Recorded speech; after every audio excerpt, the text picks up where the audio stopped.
Okay, thank you sa iyo, Brother Junre. And then, move na tayo sa tanungan. Tatanggap lang ako ng dalawang magtatanong. Then, tatawagan akong si Lino Pagasartonga para sa talakayan. Okay?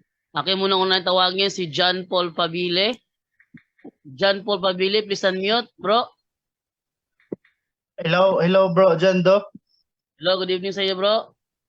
Magandang gabi sa iyo bro Jando, tsaka magandang gabi sa lahat na bumubuo ng punto por punto at sa pangunguna ni Father Darwin Gitgano. Maraming salamat dahil sa programang ito madami po akong natutunan talaga, as in grabe.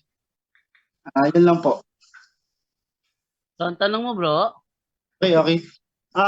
Behind po sa sa LGBTQ, 'di ba, Okay. mayroon tayong capital sin. Sino po ba yung demon na behind sa LGBTQ? Kasi naano ko po yun pakinggan ko kasi kay Reverend Father basta yung pare po sa Cebu, si Reverend Father siya ubod yun. Shano Ubod. Opo. Ang sabi niya, yung pagiging bakla at tomboy o kaya maging part ng LGBTQ, hindi po kasalanan yun. Ang sabi niya, nagiging kasalanan kapag nagsuot ka na ng, for example, babae ka, nagsuot ka ng panglalaki, tapos may tinitake ka na ng medicine para mawala yung breast mo o kaya nagpa ng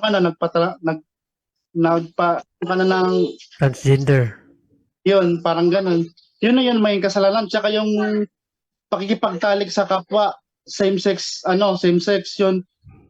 Bali, sino po bang demon yung sa likod ng LGBTQ? Si Puraloka. Joke lang. Sa tingin ko, based sa si Asmodeus, siya ang demon of lust. Okay po. Hindi ba si Tapos- Puraloka, bro, Jando? Ha? Hindi ba si Puraloka? Tanong din po ako, bro,